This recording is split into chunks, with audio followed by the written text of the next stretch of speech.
That is when. That is. Check.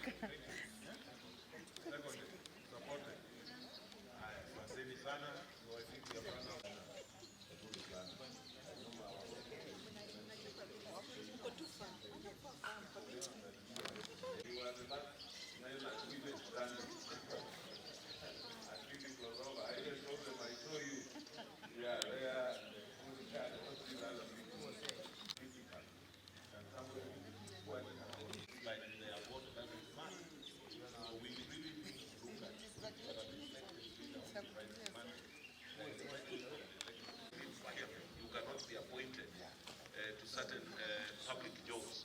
Nowadays you find them in the streets, you know, really lamenting. That's criminalizing.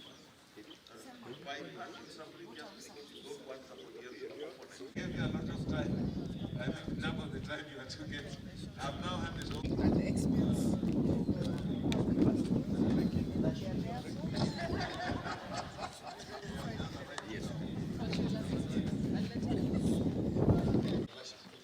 Cameras are video. Teachers and the leadership.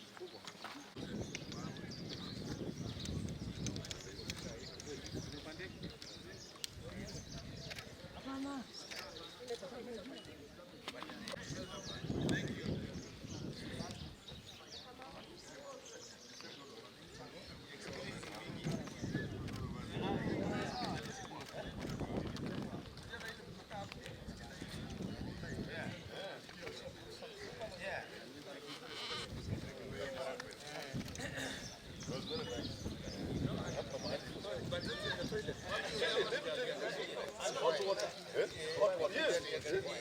Hot water. Yes. Kabisa iko sawa.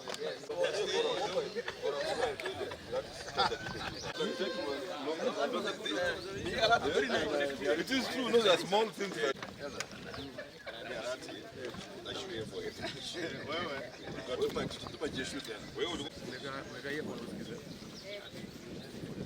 Mary. good people, please be taking some cutaways.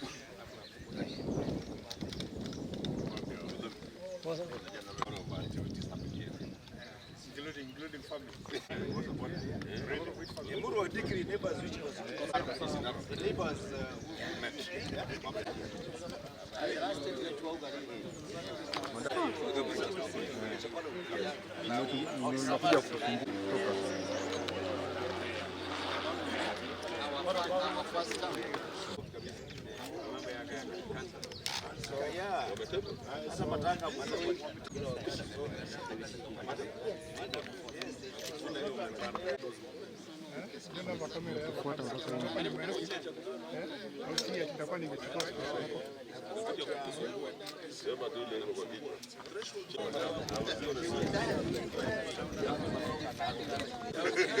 Ukiona inaingia.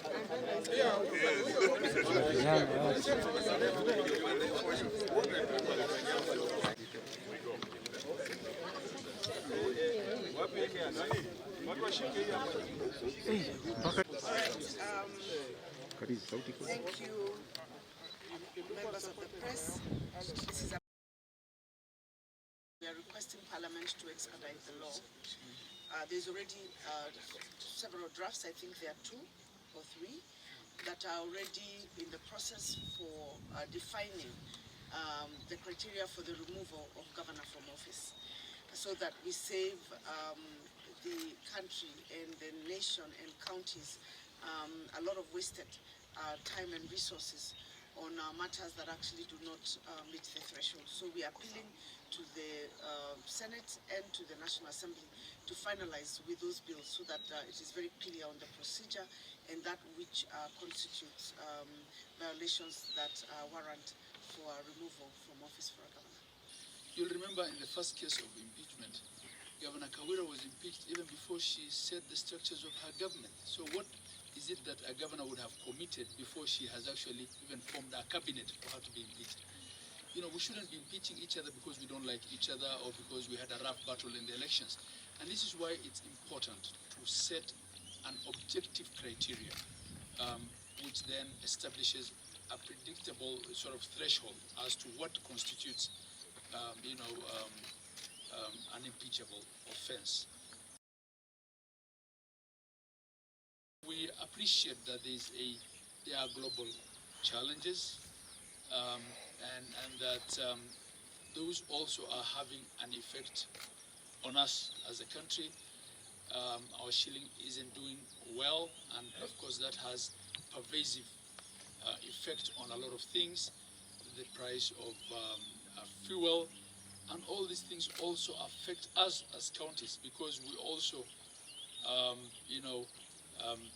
in our establishment costs, in our operations at county level, as we fuel ambulances, as we do work on the ground, these things have an effect on us. And we, through the IBEC, will work together with national government to try and see what it is that we need to do, because the question of the cost of living for ordinary Kenyans is a question for all of us. That during the summit meeting held in February, chaired by His Excellency the President, it was resolved that RMLF would be reverted to the counties at the rate of 20% for the financial year 2023-2024. It has come to our attention that the National Assembly has appropriated these resources to constituency, which is blatantly against the Constitution. The Council demands that the summit resolutions be implemented, failure to which we will have no alternative other than to seek legal redress. That it has come to our attention that the resources for the MES equipment under the Ministry of Health have been reallocated to other components. This goes contrary to the intergovernmental participatory agreements signed between the county governments and the Ministry of Health. We appeal to the national government through the Ministry of Health to reverse this decision. It has come to our attention that the Social Health Insurance Act will favor the private sector facilities at the expense of the public institutions. We therefore appeal that these issues are corrected forthwith in the regulations that are currently being developed.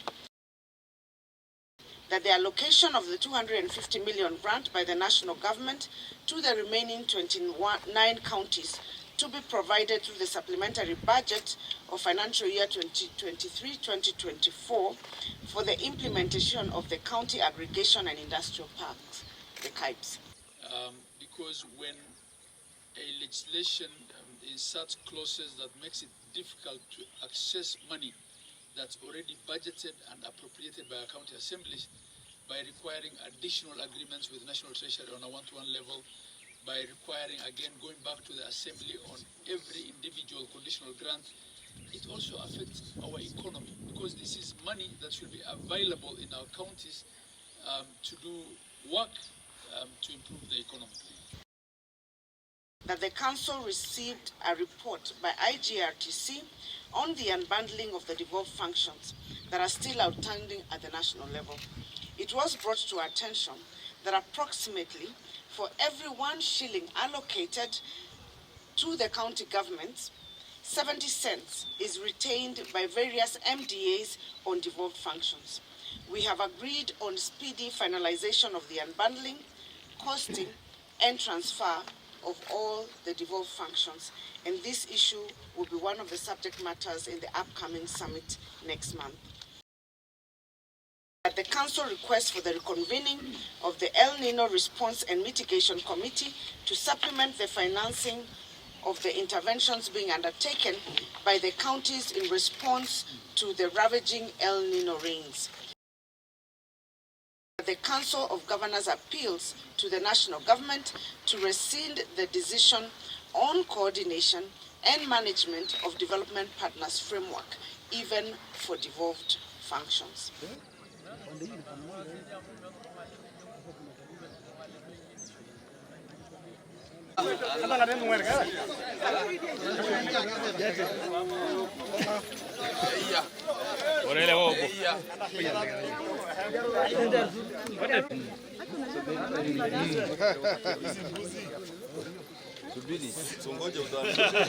Siku mbili walionelea kwa sababu ya culture yetu, watu ambao ni viongozi kwa jamii wakifika boma yako lazima waoneshe ya kwamba wanajua mko na wanafurahia ile kazi ambayo tunafanya kwa county government all over the republic. Ndiposa wakasema ya kwamba wangependa sana waje watusalamie, watupee presents, na pia kuna vile sisi uanga tunapeana presents kwa wale ambao wanatoka pastoralist communities. Hii ndio zawadi yetu, na wamesema kwa sababu tumesikia governors karibu 5 ama 6 ienda ikawa watabaki kama wakina Mutai